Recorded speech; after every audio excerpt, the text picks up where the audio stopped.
Commander Jake Morrison walked across the bridge of his ship and looked at the big screen showing space ahead of them.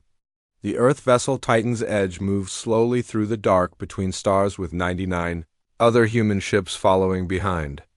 Jake felt proud as he watched their peaceful fleet heading toward the most important meeting in human history. Ambassador Lisa Carter stood next to Jake and smiled as she checked her notes one more time. She had worked for 3 long years to make this day happen. The Galactic Council had finally agreed to let humanity join their group of advanced civilizations. Lisa remembered all the late nights spent writing messages to alien diplomats and learning about their strange customs. Every human on Earth was counting on her to make a good impression. The Council's main station appeared on their screens as a massive structure that looked like a metal city floating in space. Jake had never seen anything so big before. Thousands of alien ships moved around the station like busy insects. Some looked like silver eggs, while others had long, thin bodies with bright lights. Jake knew each ship belonged to a different species that had joined the Council hundreds of years ago. Admiral Kevin Brooks sent a message to all the human ships from his flagship at the front of the fleet. His voice sounded calm and professional. Over the radio, all ships maintain formation and follow diplomatic protocols. Today we make history for our species. Earth is proud of every person on this mission.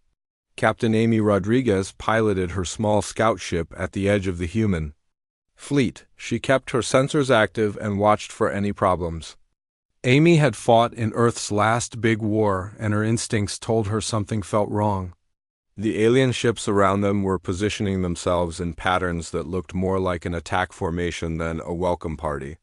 She tried to push away her worried thoughts and focus on the peaceful mission ahead. Dr. Helen Wright sat in her laboratory on one of the science ships and studied the data her instruments collected about the alien technology around them. She had spent her whole career learning about life from other planets. The Council had shared some information about their member species, but Helen noticed they had been very careful about what they revealed. She wondered what secrets they were still hiding. The Council station grew larger on their screens as the human fleet got closer. Jake could see the detailed surface covered in towers and docking bays. Millions of aliens lived and worked inside that structure. Soon humans would be welcome there too. At least that was what everyone hoped. Lisa received a message from the Council telling their fleet where to dock their ships. The instructions seemed normal, but Amy noticed the docking bays were in a section of the station that was far away from the main diplomatic areas. She sent a quiet message to Jake asking if this seemed right to him. Jake looked at the docking instructions and felt the same worry that Amy had expressed. Something about the situation made him uncomfortable, but he could not explain exactly what bothered him. The Council had been polite and helpful during all their previous communications. Maybe he was just nervous about such an important day. The human ships began moving toward their assigned docking positions. Jake watched as his crew prepared for the formal ceremonies that would welcome humanity into the galactic community. Everyone wore their best uniforms and had practiced the proper greeting rituals for each alien species they would meet. Then everything went wrong at once. Dozens of Council warships suddenly appeared around the human fleet as their cloaking devices shut off. These were not the peaceful vessels Jake had seen before. These ships were covered in weapon systems and armor plating. Their hulls were black and designed for war instead of exploration. The first energy blasts hit Admiral Brooks' flagship before anyone could react. The massive ship broke apart in a ball of fire and metal pieces. Jake watched in horror as his friend and leader died along with everyone else on that vessel. The Admiral's final message was cut off in the middle of a word: more. Weapons fired from every direction as the Council ships opened attack on the trapped human fleet. Lisa grabbed Jake's arm and stared at the screen in shock. "This cannot be happening," she said with fear in her voice. "We came here in peace. We followed all their rules." Captain Rodriguez acted faster than anyone else. She spun her scout ship away from the main fleet and fired up her engines at maximum power. Energy blasts flew past her ship as Council fighters tried to destroy her before she could escape. Amy had always been the best pilot in the human fleet, and she used every trick she knew to dodge the alien weapons. Jake ordered his crew to return fire. But their weapons were designed for exploration missions instead of combat. The human ships had some defensive systems, but nothing that could match the firepower aimed at them. One after another, the Earth vessels exploded or lost power and began drifting helplessly in space. Dr. Wright felt her science ship shake as weapon hits damaged the hull around her laboratory. Emergency alarms rang throughout the vessel, and she could hear crew members shouting orders in the hallways. Helen grabbed her most important research data and ran toward the escape pods as her ship began falling apart. The massacre lasted less than 20 minutes. Jake watched as ship after ship filled with his friends and colleagues was destroyed by the aliens they had trusted. The Council forces showed no mercy and gave no quarter to anyone trying to surrender. This was not a battle, but an execution carried out with cold precision. Amy's scout ship managed to reach the edge of the battle area, where she could transmit a message back toward Earth. Her voice shook with anger and fear as she broadcast the terrible news. "This is Captain Rodriguez to Earth Command. The Council has betrayed us. They destroyed our fleet. This was all a trap to eliminate our space program. Humanity is under attack." The few human ships that survived the ambush limped away from the Council station as fast as their damaged engines could carry them. Jake counted only 12 vessels out of the 100 that had arrived full of hope and dreams. Most of Earth's best pilots, diplomats, scientists, and military officers were dead or captured. As Jake's damaged ship headed back toward Earth, he realized that humanity's dream of joining the galactic community had become their worst nightmare. The aliens had never intended to welcome them as equals. Instead, they had used the promise of friendship to gather intelligence and destroy human space capabilities in one devastating attack. The war between humanity and the Galactic Council had begun, and Earth was losing badly. 6 months had passed since the terrible day when the Galactic Council destroyed humanity's dreams of peace among the stars. Earth looked different now, with military checkpoints on every major road and government buildings surrounded by armed guards. The world leaders had tried to negotiate with the Council but received only demands for complete surrender and the dismantling of all human space. Technology. Commander Jake Morrison sat in a small cabin hidden deep in the Rocky Mountains where snow covered the peaks year-round. His face carried new scars from the battle at the Council station, and his eyes had lost the optimism they once held. Jake studied maps of secret locations around the world where other survivors had gathered to plan their resistance against the alien occupation that everyone knew was coming. Dr. Helen Wright worked frantically in her underground laboratory carved into the solid rock beneath Colorado. She had salvaged pieces of Council technology from the wreckage of human ships and spent every waking hour trying to understand how their weapons and shields functioned. Helen's research team was small but dedicated, and they all knew that finding alien weaknesses might be humanity's only chance for survival. The official government in Washington continued to broadcast messages of peaceful surrender to the Council, while secretly funding the growing resistance movement. President Johnson appeared on television every week to assure the public that diplomacy would solve the crisis, but his private meetings told a different story. General Paul Hayes had been placed in charge of coordinating the underground network that was spreading across every continent. Captain Amy Rodriguez had become the most wanted human in the galaxy. After her escape from the Council ambush, she moved from one safe house to another using false identities and disguises, while building a communication network that connected resistance cells worldwide. Amy's intelligence background made her perfect for organizing the secret war that was beginning to take shape in hidden locations. The resistance discovered they were not completely alone in their fight against the Council. Strange messages began arriving through encrypted channels from alien species that had been conquered or pushed aside by the galactic government. A scientist called Zeta-7 from the Kepler system sent detailed information about Council military tactics and ship designs. His own people had been enslaved 50 years earlier, and he wanted revenge against their oppressors. Helen made contact with the Kepler scientist, through quantum communications that the Council could not intercept.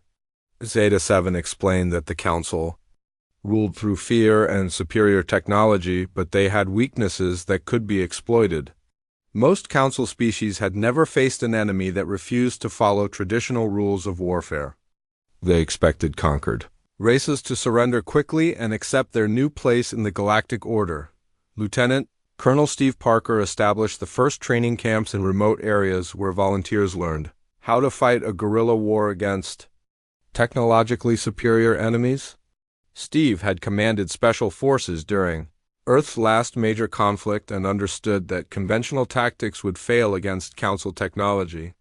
His soldiers needed to think like hunters instead of traditional warriors. The training camps were hidden in places where satellites could not easily spot them. One camp operated in abandoned mines in Alaska, while another was built in the Amazon rainforest where thick trees blocked observation from space. Steve taught his recruits how to move without being detected and how to strike quickly before disappearing back into hiding. Amy discovered that several human colonies on distant planets had not yet been found by Council forces. These settlements were small and isolated, but they represented hope for humanity's future among the stars. The Resistance began planning secret missions to evacuate these colonists before Council ships arrived to destroy them. Helen's breakthrough came when she analyzed biological samples taken from dead Council soldiers found in the wreckage. She discovered that different alien species had specific vulnerabilities that could be turned into weapons.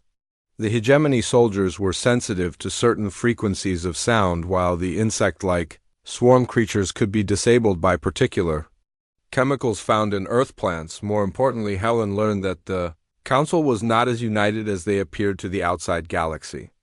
Old rivalries existed between member species, and some groups resented being controlled by the dominant hegemony race. These internal tensions could potentially be exploited to divide Council forces and turn them against each other. Zeta-7 provided intelligence about Council patrol routes and supply lines that crossed through dozens of star systems. The Resistance began planning their first major operation against a Council convoy carrying weapons intended for the eventual invasion of Earth. Jake would lead the attack using modified civilian ships that had been secretly armed with weapons. Based on salvaged alien technology, the underground network grew larger every month as more people joined the fight. Farmers donated food and supplies, while factory workers modified equipment for military use. Scientists shared research data, while pilots volunteered for dangerous missions. The Resistance was becoming a shadow government that operated parallel to the official authorities who still hoped for peaceful resolution. Steve's training programs expanded to include electronic warfare specialists who learned how to disrupt Council communications and computer systems. Amy recruited former intelligence officers who established spy networks that could gather information about Council activities.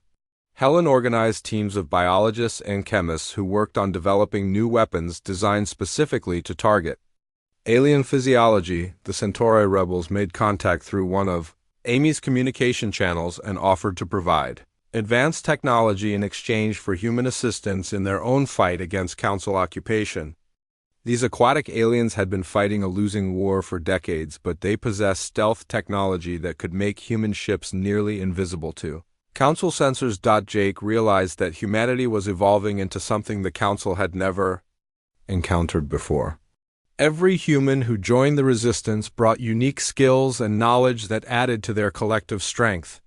Earth's diversity was becoming a strategic advantage as people from different backgrounds contributed to the war effort in unexpected ways. General Hayes received reports from resistance cells around the world that painted a picture of growing strength and determination.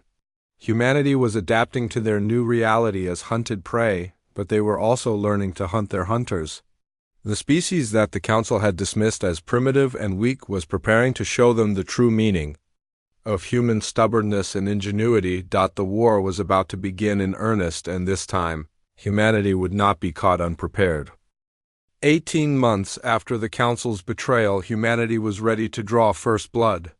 Commander Jake Morrison stood on the bridge of his modified cargo ship, watching 12 other vessels moving into attack positions around him. These ships looked like ordinary civilian craft from the outside, but hidden beneath their hulls were weapon systems built from salvaged Council technology and human engineering. The target was a Council supply convoy carrying biological weapons through the Proxima system. Intelligence from their alien allies had revealed that these weapons were designed to sterilize human colonies without damaging the planets themselves. The Council planned to use them on Earth's distant settlements before moving on to attack the homeworld. Captain Amy Rodriguez commanded her ship Shadow Runner from a position above the convoy's planned route.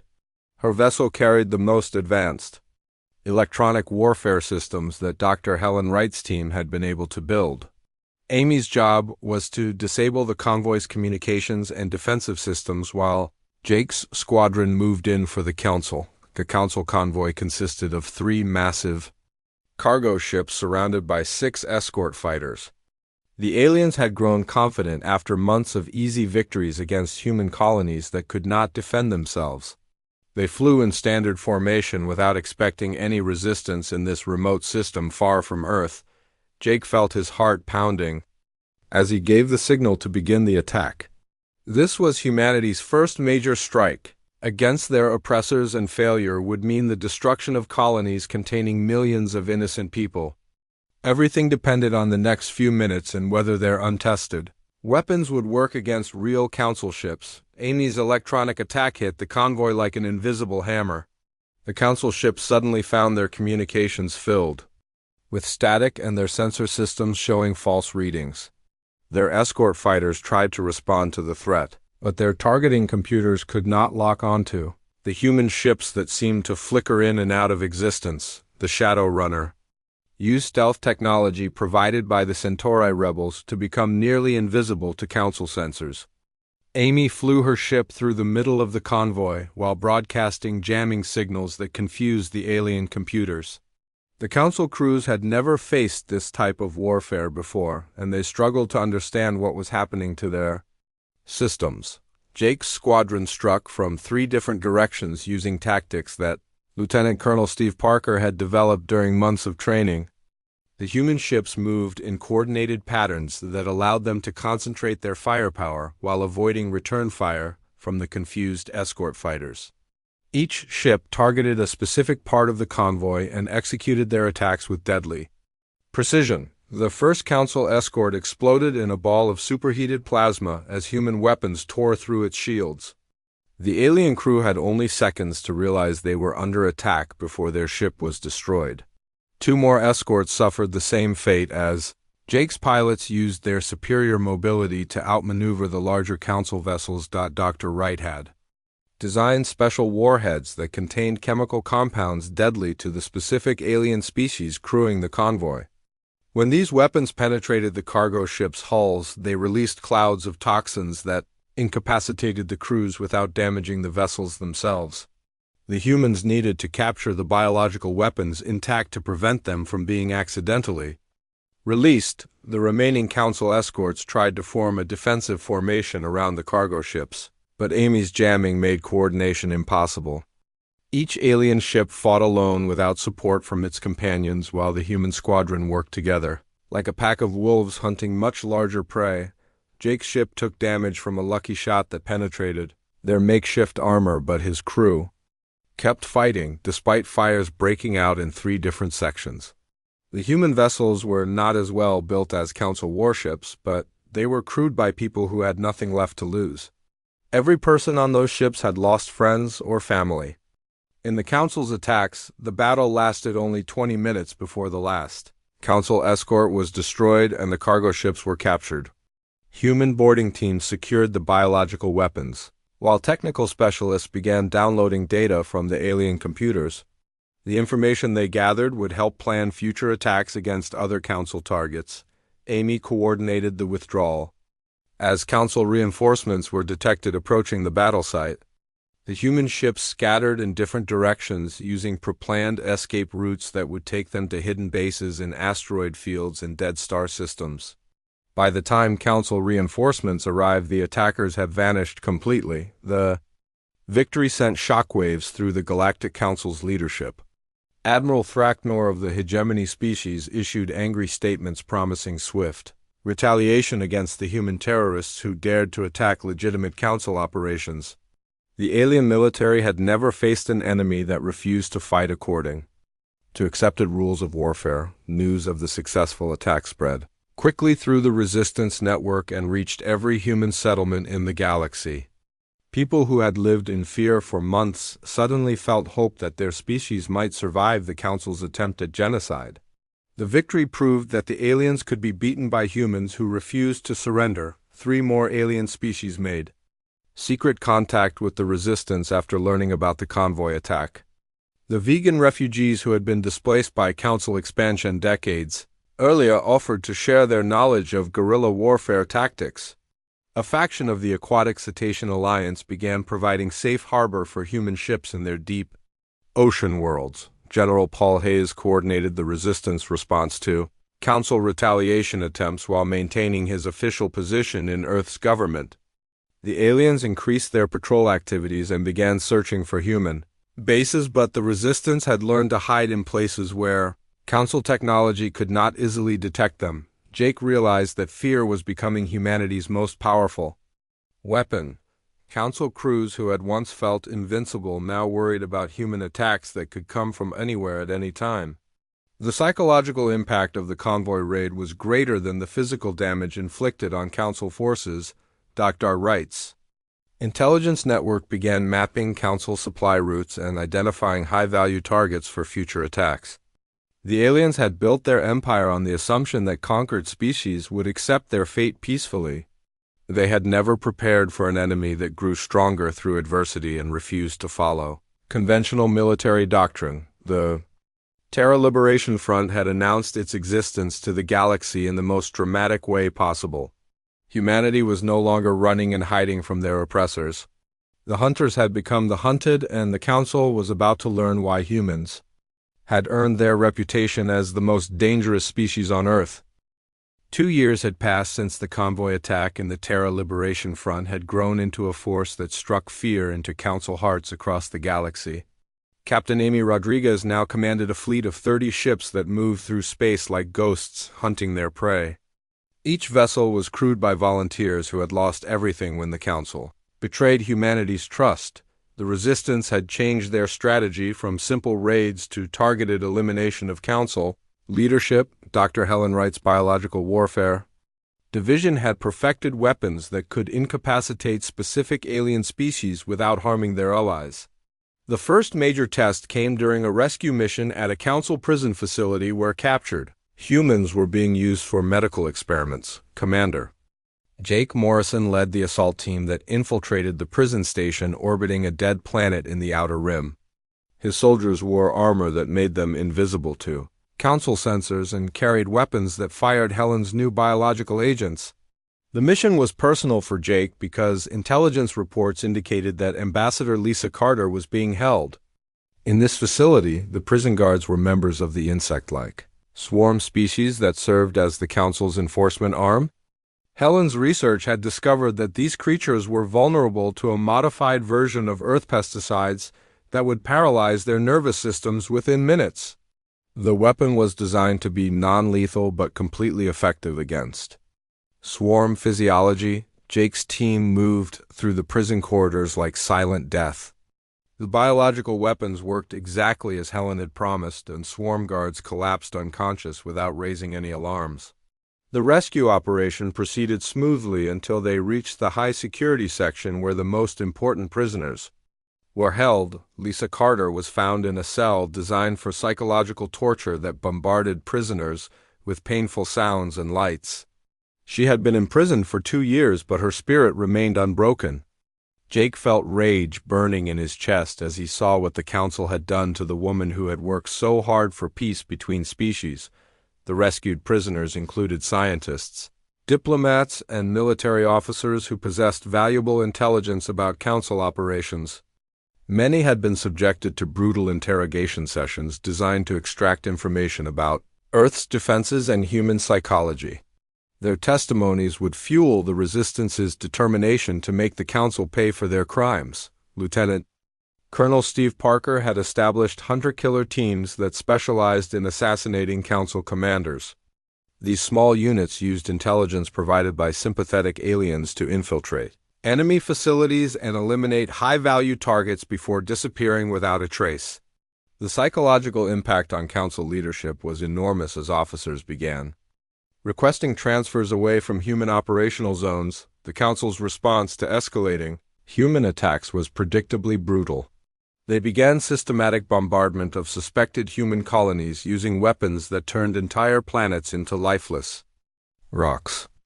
The genocide was carried out with cold efficiency as Council fleets destroyed settlement after settlement in their search for resistance bases, but the bombardments backfired in ways the Council leadership had not anticipated. Several major alien civilizations that had remained neutral began questioning Council authority when they saw the extent of the massacres. The Andromedan Collective formally withdrew their support and declared their star systems off-limits to Council ships. The silicon-based lithoids were the next species to break with the Council after witnessing the destruction of human colonies that contained no military targets. These ancient beings valued life in all its forms, and they could not accept the genocide being carried out in their name.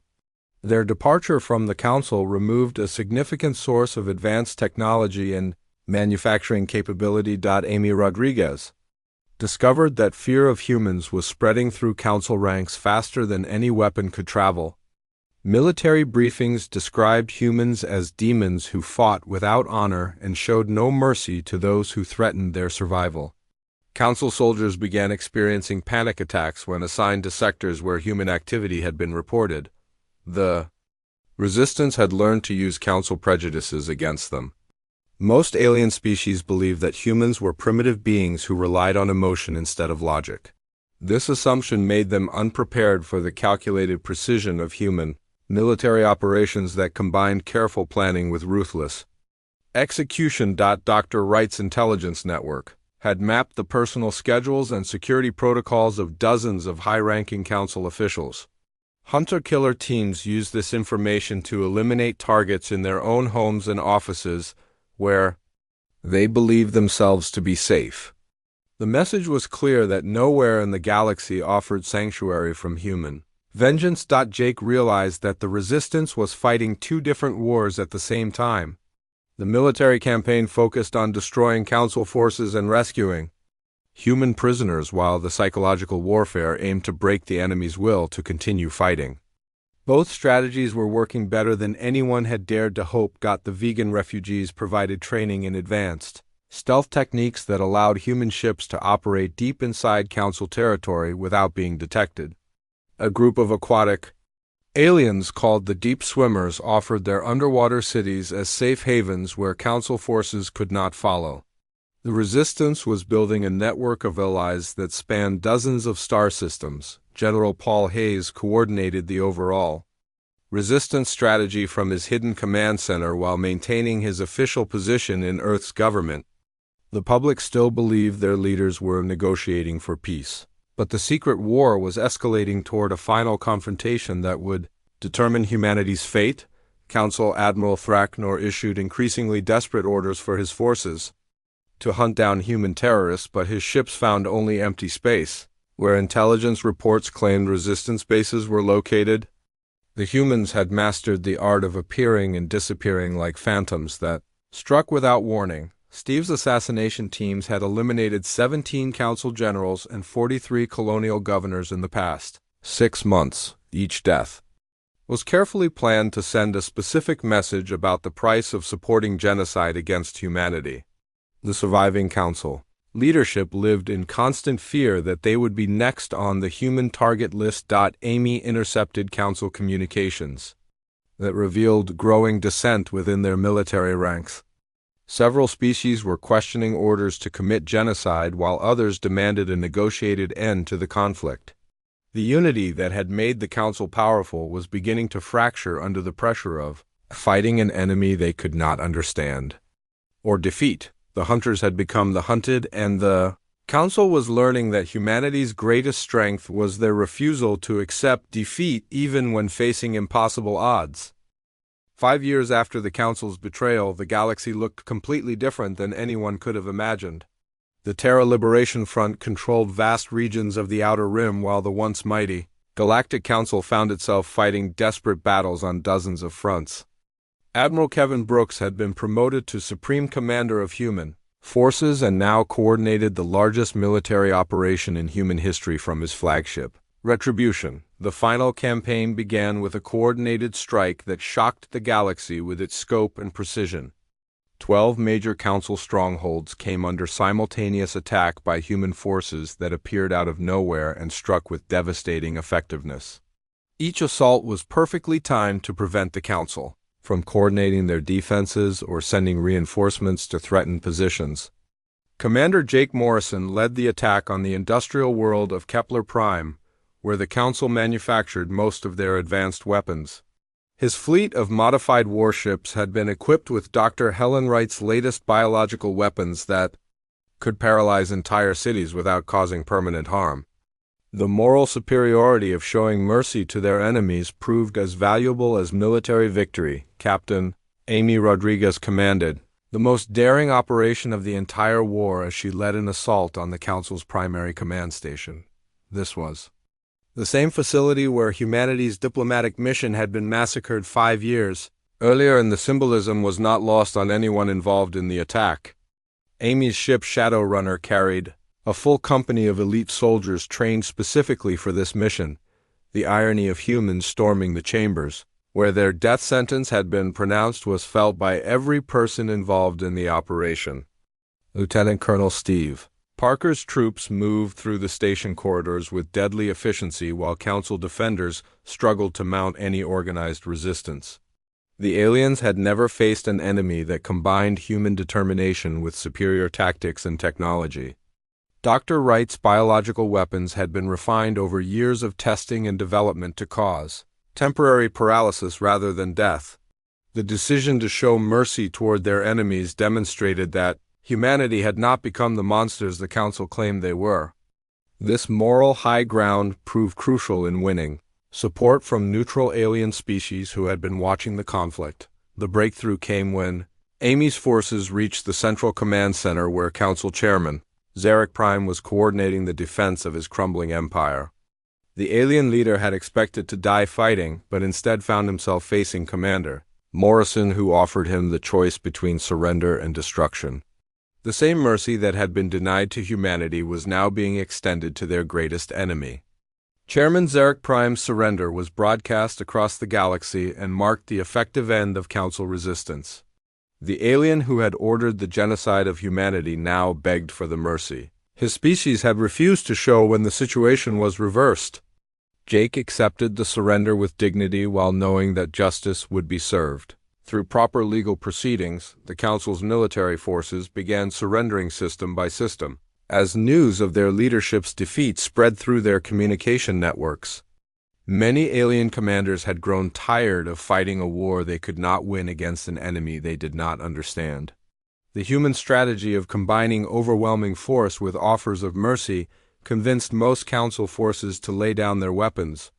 General Paul Hayes was elected as the first president of the Terran Republic in a ceremony that took place on the same station where the Council had once ruled the galaxy. His acceptance speech emphasized that humanity sought justice rather than revenge, and that the new government would protect all species from the tyranny they had endured under Council rule. The war's end brought challenges that were almost as difficult as the fighting had been. Millions of refugees from dozens of species needed new homes after their worlds had been devastated by the conflict. Human colonies that had survived the genocide opened their doors to alien survivors who had nowhere else to go. Amy Rodriguez was appointed as Director of Galactic Intelligence, with responsibility for preventing future conflicts before they could escalate into warfare.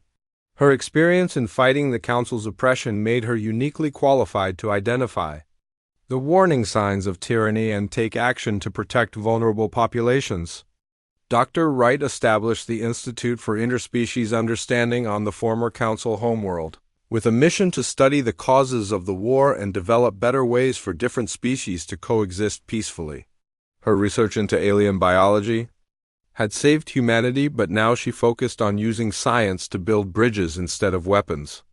The new Federation Constitution was written by representatives from every known, intelligent species, including those that had fought on both sides of the recent conflict. The document emphasized mutual respect and defensive cooperation rather than the hegemonic control that had characterized council rule. Former enemies worked together to create a system that would prevent future genocides. Lieutenant Colonel Parker became the first human to command a mixed species military unit when he was placed in charge of Federation peacekeeping forces. His soldiers included former Council troops who had proven their commitment to the new order by fighting alongside humans against extremist groups that refused to accept the war's outcome. The galaxy learned hard lessons about the dangers of underestimating any species based on prejudice or assumptions about their capabilities. The Council's belief that humans were primitive and emotional had blinded them to the very qualities that made humanity so dangerous when threatened with extinction. Determination and adaptability proved more valuable than advanced technology. Jake Morrison was offered command of the new Federation fleet, but chose instead to return to exploration missions that would map unknown regions of the galaxy. He wanted to discover new worlds and species that could join the Federation as equals rather than subjects. The man who had fought to save humanity now worked to expand the community of civilized species. The transformation from hunted prey to galactic guardians had taken 5 years of brutal warfare, but humanity emerged stronger and more united than ever before. The species that had almost been exterminated for being too dangerous now used that same dangerous determination to protect others from suffering the same fate. The galaxy discovered that humans made the most loyal and steadfast allies when treated with respect and cooperation.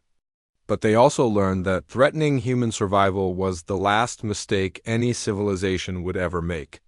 The hunters had become the guardians and peace reigned among the stars.